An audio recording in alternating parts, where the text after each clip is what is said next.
BMKG dunia mengatakan 2019 sampai 2022, 3 tahun berturut-turut akan terjadi kemarau yang paling ekstrim di bumi ini. 3 tahun berturut-turut. Oke? BMKG dunia memberikan pernyataan yang seperti ini. 2019, 2020, 2021, startnya 2019, hitungan pertamanya 2020, 21, 22, 3 tahun. Lihat, dampak daripada dukhon langsung mengarah kepada perubahan yang radikal dan ekstrim, yang keterlaluan terhadap iklim kita di bumi ini. Perhatikan baik-baik. Menjelang Dajjal keluar. Dajjal tanda besar kiamat yang keberapa? Dajjal adalah tanda besar kiamat yang kedua setelah dukhon. Ini Dajjal. Rasulullah bersabda, menjelang Dajjal keluar akan ada 3 tahun kekeringan dan kelaparan yang berat di muka bumi. 1 tahun pertama menjelang Dajjal keluar, sepertiga air dari langit Allah biarkan tidak turun, dan sepertiga tanam-tanaman dan makanan hewan-hewan yang dapat dimakan di muka bumi Allah biarkan mati, pakan menjadi langka. Satu bumi mulai kekurangan makanan, kelaparan mulai melanda di mana-mana. Orang berharap mudah-mudahan tahun depan keadaan membaik. Tidak. Tahun berikutnya, tahun kedua menjelang Dajjal keluar, 2/3 air dari langit Allah tahan turunnya, dan 2/3 tanam-tanaman serta makanan dan hewan ternak yang ada di bumi yang bisa dimakan Allah biarkan mati. Makin kritis keadaan. Saat itu manusia tega memakan bangkai. Saat itu tetangga tega mendatangi tetangga yang lain dan menghunjamkan belati-belati mereka ke tetangganya demi memperebutkan sepotong roti. Dalam Sahih Bukhari Rasul bersabda, takkan terjadi kiamat sampai tetangga tega membunuh tetangganya karena menyangka di tangan tetangganya ada makanan. Ketika tetangganya sudah dibunuh, diperiksa satu rumah, tidak ketemu makanan, dan dia pun keluar tanpa ada penyesalan cari makanan yang lain. Itu terjadi di saat-saat Dajjal akan keluar, pasca dukhon. Terbayang gak beratnya hidup ketika itu? Tahun ketiga, di mana tahun itu Dajjal keluar, kata Rasulullah sallallahu alaihi wasallam, sama sekali air dari langit Allah tahan turunnya. Allah, air yang ada di bumi, tanam-tanaman yang ada di muka bumi Allah biarkan mati. Seluruh hewan ternak yang berkuku dan binatang-binatang yang dapat dimakan seluruhnya mati. Sahabat bertanya, ya Rasulullah, kalau kami hidup pada saat itu, apa yang bisa kami makan ya Rasul? Jawaban Nabi adalah, makan minum kamu saat itu adalah zikir. Subhanallah, walhamdulillah, wala ilaha illallah, wallahu akbar. Siapa yang membacanya berulang-ulang dan dia meniatkan untuk mengenyangkan perutnya yang kelaparan, Allah akan kenyangkan perutnya dan dia tidak lagi akan kelaparan. Siapa yang meniatkan agar hilang dahaganya, maka Allah akan hilangkan dahaganya dan dia tidak akan mencari lagi air untuk diminum. Zikir saat itu. Maka manusia pada saat tahun Dajjal keluar, yang beriman ya, akan berubah seperti malaikat. Fisiknya ada, tapi tidak ada makanan, tidak ada minuman, sementara mereka bisa hidup dan mereka sehat. Orang beriman lagi, orang beriman macam ini hanya yang sebelum ini terjadi, iman mereka sudah terbentuk, akidah mereka sudah benar, amal mereka banyak, sehingga saat mereka mengamalkan anjuran-anjuran Nabi akhir zaman ini, langsung terjadi kun fayakun Allah. Ini pentingnya kalau kita tahu ya, kalau kita ngaji, lalu kita tahu antisipasinya nanti gimana. Ingat, Ustaz Zulkifli dulu di Masjid Al-Azhar pernah nyampaikan begini, berarti ini yang harus kita lakukan sekarang. Nah, kata Nabi, ada orang-orang beriman lewat dekat kuburan nanti di tahun-tahun ini, tahun-tahun Dajjal keluar.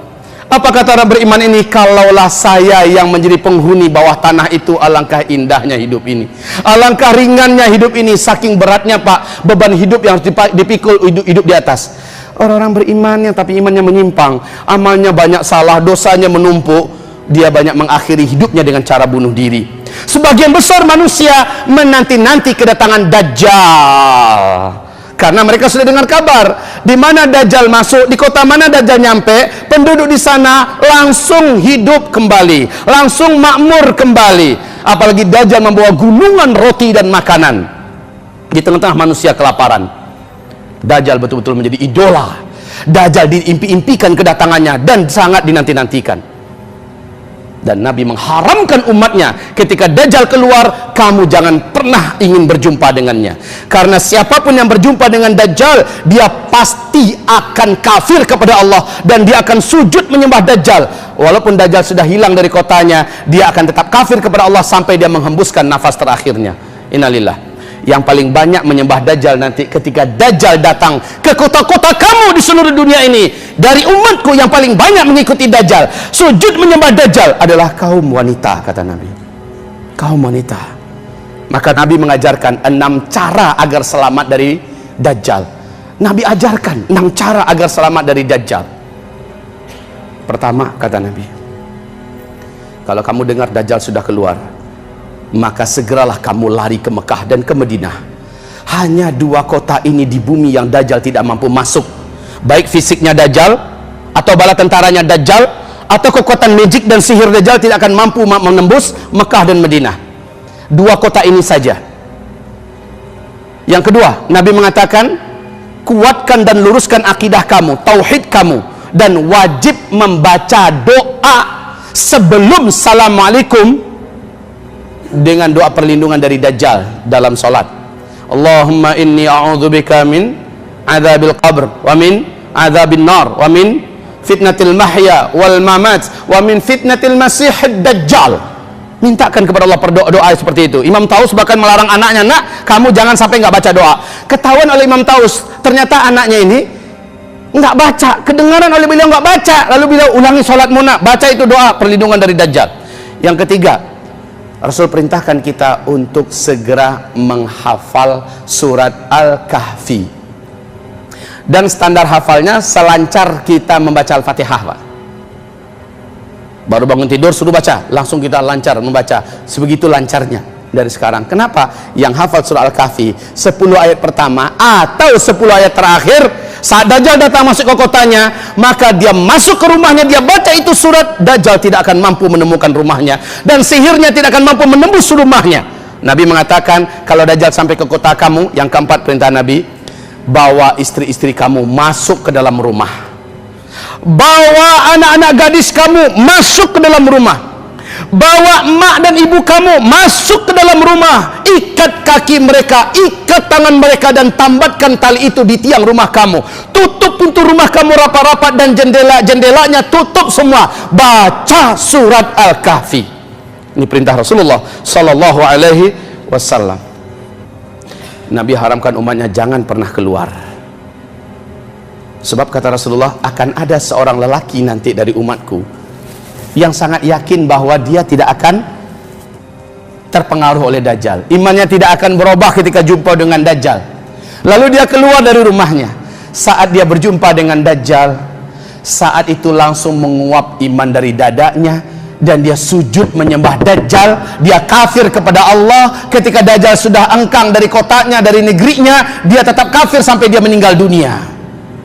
Makanya Nabi haramkan jangan pernah jumpa dengan Dajjal. Jangan sok percaya dirilah, imanku udah mantap, tahajudku udah tiap malam sejak remaja dulu, lalu dengan andalan seperti itu keluar jumpa Dajjal.